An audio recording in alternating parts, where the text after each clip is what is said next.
यह घटना एक छोटे से गांव की है जो पहाड़ों के बीच स्थित था। गांव के लोग बहुत शांतिपूर्ण और सरल जीवन जीते थे, लेकिन एक पुराना किला था जिसके बारे में किसी को ज्यादा जानकारी नहीं थी।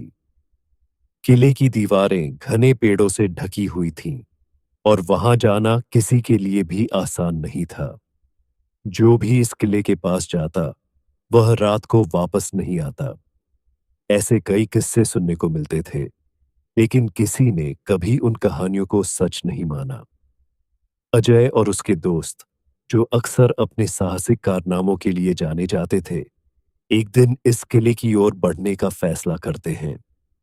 उन्होंने सुना था कि किले में कोई अदृश्य शक्ति है जो किसी को बाहर नहीं जाने देती। एक दिन उन्होंने मन बना लिया और शाम ढलने से पहले किले की ओर रवाना हो गए। अजय, राहुल और सोनिया, तीनों दोस्तों ने अपनी यात्रा शुरू की। जब वे किले के पास पहुंचे तो एक अजीब सी चुप्पी थी। पूरा वातावरण बहुत शांत था, जैसे समय रुक गया हो। किले का दरवाजा विशाल खड़ा था, लेकिन वह बिल्कुल खाली और अव्यवस्थित था। दीवारों पर कुछ विचित्र चिन्ह बने हुए थे जो पहले कभी किसी ने देखे नहीं थे। अजय ने कहा, यह कुछ तो गड़बड़ है, लेकिन हमें जानना होगा। उसने दरवाजे की ओर कदम बढ़ाया और राहुल और सोनिया ने भी उसका पीछा किया। किले के अंदर एक भूतहा खामोशी थी। अचानक एक जोर की आवाज आई, जैसे किसी ने उनकी ओर देखा हो। तीनों के दिल की धड़कन तेज हो गई, परंतु उन्होंने डर को नजरअंदाज किया और किले के अंदर घुस गए। किले के अंदर का दृश्य एकदम अलग था। दीवारों पर उकेरे गए चित्र पुराने थे, जैसे कि किसी समय यहां लोग रहते थे। अचानक उन्हें एक कमरे में हल्की रोशनी नजर आई। यह रोशनी अजीब थी, क्योंकि किले में बिजली का कोई इंतजाम नहीं था। यह रोशनी उस कमरे से आ रही थी जिसके दरवाजे बंद थे। अजय ने दरवाजे को खोलने की कोशिश की, और जैसे ही वह दरवाजा खुला, उनके सामने एक अजीब दृश्य था। कमरे में एक पुरानी पियानो की ध्वनि सुनाई दे रही थी, लेकिन कमरे में कोई था नहीं। रोशनी और पियानो की आवाज ने उन्हें और अधिक उलझन में डाल दिया। सोनिया ने कहा, हम यहां नहीं रुक सकते, कुछ गलत है। पर अजय ने कहा, नहीं, हमें इसके रहस्य को जानना होगा। कमरे के अंदर जाकर उन्होंने पाया कि पियानो किसी द्वारा नहीं बजाया जा रहा था, बल्कि खुद ब खुद बज रहा था। उसके पास एक पुरानी किताब रखी हुई थी जिसमें कुछ अजीब लकीरें और चिन्ह थे। अजय ने किताब को उठाया और उसे खोलने की कोशिश की, लेकिन जैसे ही उसने पन्ने पलटे, एक भयंकर आवाज आई और कमरे का माहौल अचानक बदल गया। वह किताब एक खुफिया दरवाजे की ओर इशारा कर रही थी। जैसे ही अजय ने किताब में दिए गए निर्देशों के अनुसार उस दरवाजे को खोला, एक सुरंग का मार्ग दिखाई दिया। सुरंग बहुत अंधेरी थी और सर्द हवा में अजीब सी महक थी। तीनों ने एक दूसरे का हाथ पकड़ते हुए सुरंग के अंदर प्रवेश किया। सुरंग के भीतर एक भयानक सन्नाटा था। ऐसा लग रहा था कि जैसे यह रास्ता कहीं और नहीं, बल्कि सीधे अतीत की ओर ले जाता हो। सोनिया ने कहा, क्या हम सही कर रहे हैं? क्या हमें आगे बढ़ना चाहिए? पर अजय ने जवाब दिया, हमें आगे जाना होगा। यह रहस्य हमें पता करना है। सुरंग का रास्ता बेहद संकीर्ण था और दीवारों पर कुछ अजीब उकेरे हुए निशान थे। जैसे जैसे वे अंदर बढ़ते गए, उनकी सांसें तेज होने लगीं। अचानक एक भयंकर ठंडी हवा ने उन्हें घेर लिया और एक आवाज गूंजी, तुम यहां क्यों आए हो? आखिरकार वे सुरंग के अंत तक पहुंचे। वहां उन्हें एक विशाल कमरे का सामना हुआ। कमरे के बीचों बीच एक पुराना पत्थर रखा था और उसके चारों ओर कुछ अदृश्य शक्तियां घूम रही थीं। अचानक कमरे की दीवारों पर एक छाया मूर्ति उभरी और उसने उनसे कहा, तुमने जो किया वह तुम पर भारी पड़ेगा। यह छाया मूर्ति कोई सामान्य भूत प्रेत नहीं थी। यह किले का संरक्षक था, जो सदियों से यहाँ रहने वाले लोगों की आत्माओं की रक्षा कर रहा था। उसने बताया कि यह किला एक पुराने साम्राज्य का हिस्सा था, जो एक भयानक शक्ति के कारण नष्ट हो गया था, और अब किले के भीतर छिपी हुई शक्ति को कोई बाहरी व्यक्ति नहीं छेड़ सकता था।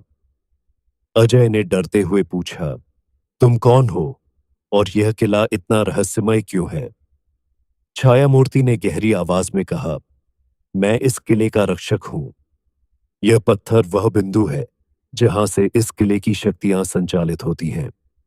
इसे छूने की कोशिश करने वाले हमेशा अंधकार में खो जाते हैं। सोनिया ने धीरे से कहा, हमें वापस चलना चाहिए। यह जगह हमारे लिए नहीं है। लेकिन अजय को लगा कि इस पत्थर का रहस्य ही उन सब की परेशानियों का जवाब है।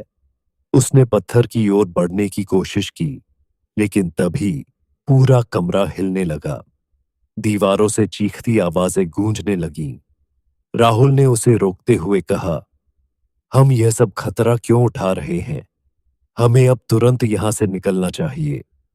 लेकिन अजय की जिज्ञासा उसे रोक नहीं पाई। उसने पत्थर को छूने का फैसला किया। जैसे ही अजय ने पत्थर को छुआ, पूरा कमरा उजाले से भर गया। तीनों को अचानक एक अलग समय और जगह पर खींच लिया गया। उनके चारों ओर महल की हलचल थी। लोग राजा के दरबार में एकत्र थे। यह दृश्य देखकर सोनिया ने कहा, यह तो सैकड़ों साल पुरानी दुनिया लग रही है। हम कहाँ आ गए?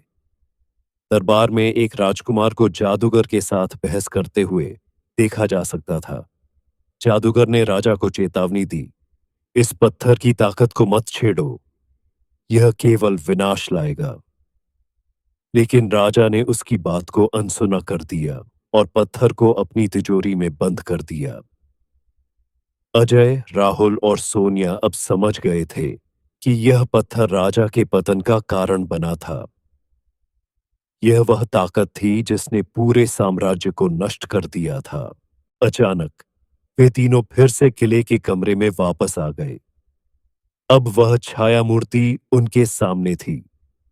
उसने गुस्से में कहा, तुमने अतीत को देख लिया है, लेकिन अब तुम यहां से बचकर नहीं जा सकते।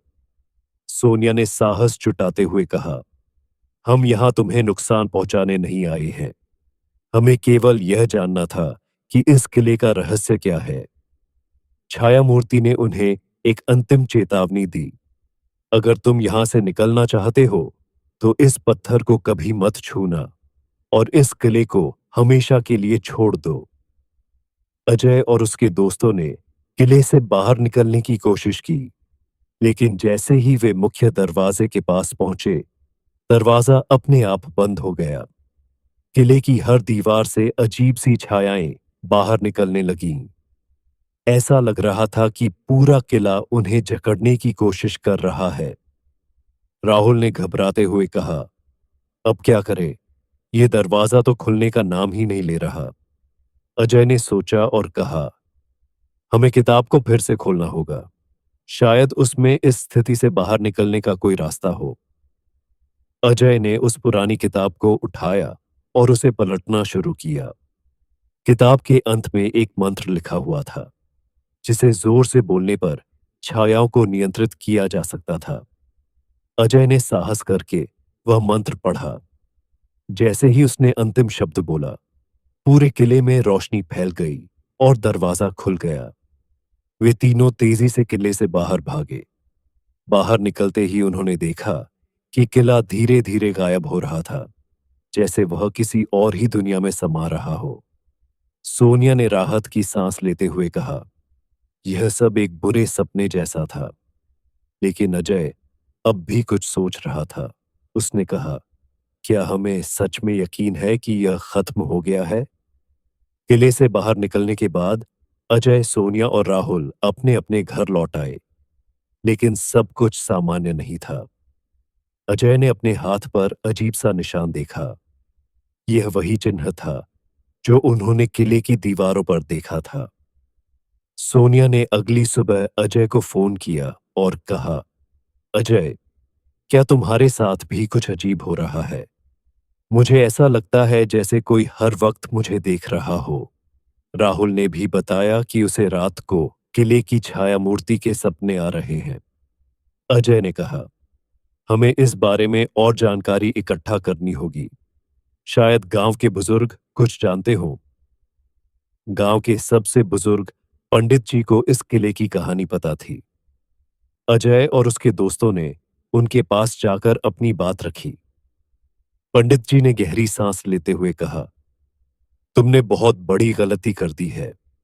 उस किले की शक्ति सदियों से सोई हुई थी और अब तुमने उसे जगा दिया है।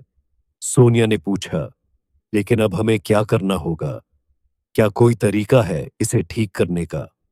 पंडित जी ने कहा, उस किले के पत्थर को पूरी तरह नष्ट करना होगा, लेकिन यह आसान नहीं होगा। तुम्हें फिर से किले के अंदर जाना पड़ेगा। अजय, राहुल और सोनिया ने दोबारा किले में जाने का फैसला किया।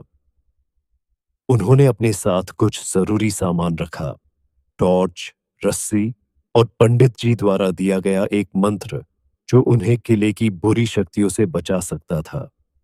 सोनिया ने डरते हुए कहा, क्या हम फिर से उस डरावनी जगह पर जाने के लिए तैयार हैं? अजय ने दृढ़ता से कहा, हमें इसे खत्म करना होगा। यह हमारे साथ ही नहीं, बल्कि पूरे गांव के लिए खतरा है।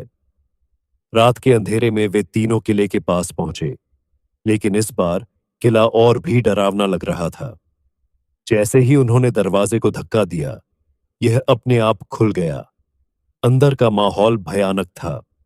हर कदम पर ऐसा लगता था जैसे कोई उन्हें देख रहा हो। वे उसी कमरे तक पहुंचे जहां पत्थर रखा था, लेकिन इस बार कमरा पूरी तरह से बदल चुका था। दीवारों पर खून के निशान थे और पत्थर से काली रोशनी निकल रही थी। अजय ने पंडित जी द्वारा दिए गए मंत्र को जोर से पढ़ना शुरू किया। जैसे जैसे वह मंत्र पढ़ता गया, पत्थर की काली रोशनी फीकी पड़ने लगी। लेकिन तभी छाया मूर्ति प्रकट हुई। उसने गुस्से में कहा, तुम इस पत्थर को नष्ट नहीं कर सकते। यह शक्ति अब मेरी है। राहुल और सोनिया ने डरते हुए अजय का साथ दिया। तीनों ने मिलकर मंत्र पढ़ा और पत्थर को रस्सी से बांधकर खींचने की कोशिश की। छाया मूर्ति ने उन्हें रोकने के लिए कमरे को हिलाना शुरू कर दिया।